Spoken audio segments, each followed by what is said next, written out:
O segundo modo de convergência que a gente vai aprender é a convergência em probabilidade. Tá? A motivação para ele é que, em vez da gente olhar pontualmente para a convergência, né, das funções que são as variáveis aleatórias, vamos tentar se afastar um pouco dessa visão microscópica e olhar para uma visão um pouco mais macroscópica, que seria tentar entender a probabilidade do conjunto aonde essa convergência falha. Tá? Eu não quero dizer que esse conjunto finamente tem probabilidade zero, mas eu quero dizer essencialmente que ele se torna cada vez menor, de alguma forma. Tá? E aí vem essa seguinte definição. Dizemos que uma sequência de variáveis aleatórias converge em probabilidade se acontece isso que está escrito aí nessa equação, que eu vou escrever de uma forma um pouquinho maior. Tá? A gente vai olhar a probabilidade dos elementos do espaço amostral aonde xn de ômega está longe epsilon do seu limite. Tá? E eu vou dizer que essa probabilidade aqui, à medida que n aumenta, essa probabilidade vai para zero quando n vai para infinito, para todo grau fixado de tolerância. Tá? E a gente denota esse fato como xn, setinha, p em cima para x, ou seja, xn converge em probabilidade para x. A diferença disso para a convergência quase certa de variáveis aleatórias é que a gente não está interessado em olhar finamente quando que xn de ômega está longe de x de ômega infinitas vezes e dizer que esse conjunto tem probabilidade zero, que foi o que a gente fez no vídeo anterior, que nos motivou a usar levemente o lema de Borel-Cantelli. A gente está querendo simplesmente dizer que o conjunto onde a convergência falha, tá? O conjunto de xn de ômega menos x de ômega maior que epsilon, esse conjunto tem probabilidade ficando cada vez menor à medida que n cresce, independente do nível fixado de tolerância. Isso é bastante diferente da convergência quase certa e a gente vai ver isso através de exemplos. Tá?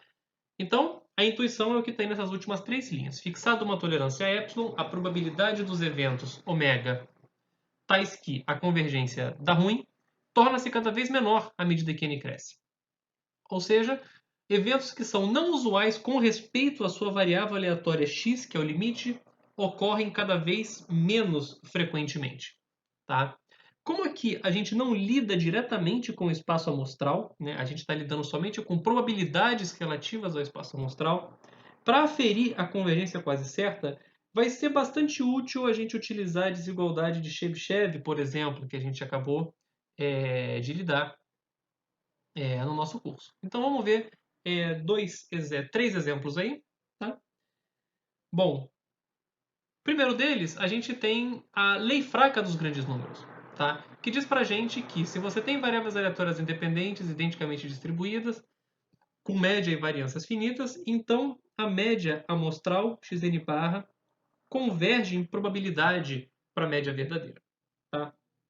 Ou seja, isso significa o seguinte, que a probabilidade de você se desviar do valor verdadeiro nessa estimativa torna-se cada vez menor. Lembra que a gente interpretou a lei forte dos grandes números no vídeo anterior? Como se fosse a probabilidade de você observar uma sequência que te leve a uma estimativa incorreta é zero. Tá? Isso é mais forte do que você dizer que a estimativa torna-se cada vez melhor.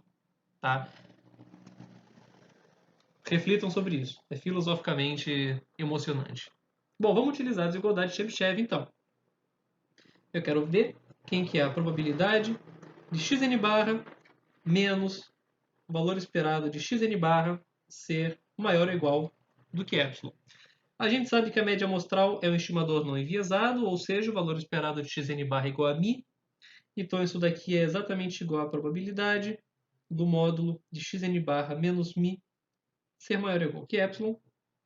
Pela desigualdade de Chebyshev, isso é menor ou igual do que a variância da média amostral dividido por epsilon ao quadrado.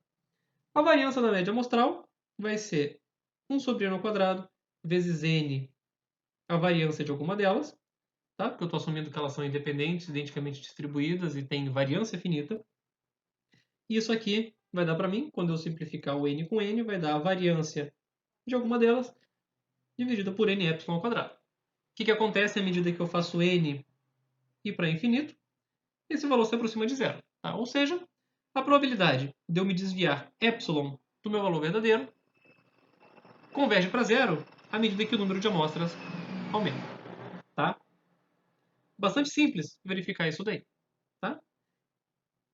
O segundo exemplo que a gente vai ver, a gente vai pegar essa sequência de variáveis aleatórias, que são xn, com distribuição uniforme no intervalo que vai de 0 até 1 sobre n, e vamos provar que essa sequência de variáveis aleatórias converge em probabilidade para zero. Tá?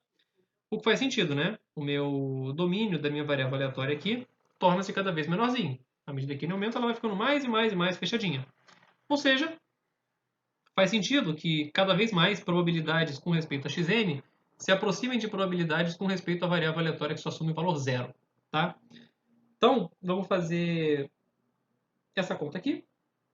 Bom, eu quero então ver quem que é a probabilidade de xn menos zero ser maior do que epsilon. Repara que não faz sentido usar a desigualdade de Chebyshev aqui, porque a média de xn não é zero, tá? Então tome cuidado, você não pode usar a desigualdade de Chebyshev aqui. Mas a gente vai calcular a probabilidade mesmo. Então isso é a probabilidade de eu ter xn maior do que epsilon, tá? E bom, repara o que acontece. Imagina que você tem um epsilon fixado. Epsilon é igual a 1 sobre 100. Bom, se seu n passou de 100, né, a sua variável aleatória... Né, deixa eu fazer um desenho para ficar mais fácil. Se o seu epsilon está aqui, um valor pequenininho, eventualmente 1 sobre n vai ser menor do que epsilon. E a sua variável aleatória só vai assumir os valores aqui, dentro desse intervalo. De modo que a probabilidade de xn ser maior do que epsilon é igual a zero. Tá? Ou seja, se 1 sobre n é menor do que epsilon, então a probabilidade de xn ser maior do que epsilon é igual a zero. Tá? E bom, para todo n acima desse valor n aqui, né, você vai estar diminuindo cada vez mais aqui, e você não vai ter a menor chance de capturar novamente esse valor de epsilon. Tá? Isso prova para você que essa sequência de variáveis aleatórias converge em probabilidade para a variável aleatória zero. Tá? Fica a pergunta para vocês, ela converge quase certamente para zero também? Tendem a fazer essa conta e ver o que acontece. Ok? Bom, e agora vamos entender um pouco do porquê que a gente gosta tanto de fazer histogramas. Né? Se você tem x1, xn, etc., variáveis aleatórias independentes identicamente distribuídas, e você tem A uma constante menor do que B. Tá? Vamos definir então uma variável aleatória yi, que ela é 1 se xi está entre A e B, e 0 caso contrário. Tá? O que acontece então? A gente sabe que yi tem distribuição de Bernoulli. Qual que é a probabilidade de sucesso? Exatamente a probabilidade de xi estar entre A e B. Tá? Bom, a gente acabou de ver no primeiro pontinho ali, né, que a lei fraca dos grandes números para variáveis aleatórias independentes, identicamente distribuídas, com média e variância finitas, que é exatamente esse caso aqui. Então a gente sabe que yn barra, né, ou seja, a proporção de pontos que... a quantidade de sucessos, né, que você observa ao observar essa sequência de variáveis aleatórias, né, quando você faz a proporção desses sucessos, isso converge em probabilidade para a probabilidade da sua variável aleatória estar entre A e B. Tá? E se você está fazendo um histograma, né, você constrói histograma justamente contando a quantidade de observações que cai entre números A e B de interesse.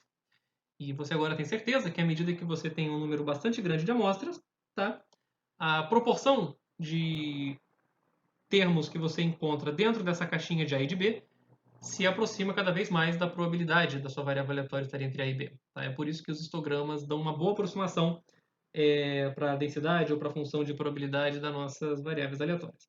Tá? E, novamente, essas convergências aqui, a gente está aferindo elas em probabilidade. Tá? A gente já parece se convencer que é mais simples verificar a convergência em probabilidade do que convergência quase certa. De fato é, porque, novamente, a gente não tem que olhar para o espaço amostral. A gente tem que olhar somente para probabilidades calculadas sobre esse espaço amostral. Então, a gente só está interessado em olhar probabilidades. Então, lembrando, A convergência quase certa, você está dizendo que o conjunto de pontos onde a convergência acontece tem probabilidade zero, e a convergência em probabilidade, você está dizendo que o conjunto de pontos onde a convergência falha torna-se cada vez menor. Tá? É essencialmente essa a distinção entre as duas. Quando a gente for provar que a convergência quase certa implica na convergência em probabilidade, a gente vai definir a convergência quase certa de outra forma que eu acho que vai ficar um pouco mais claro e vai ajudar vocês a entenderem melhor.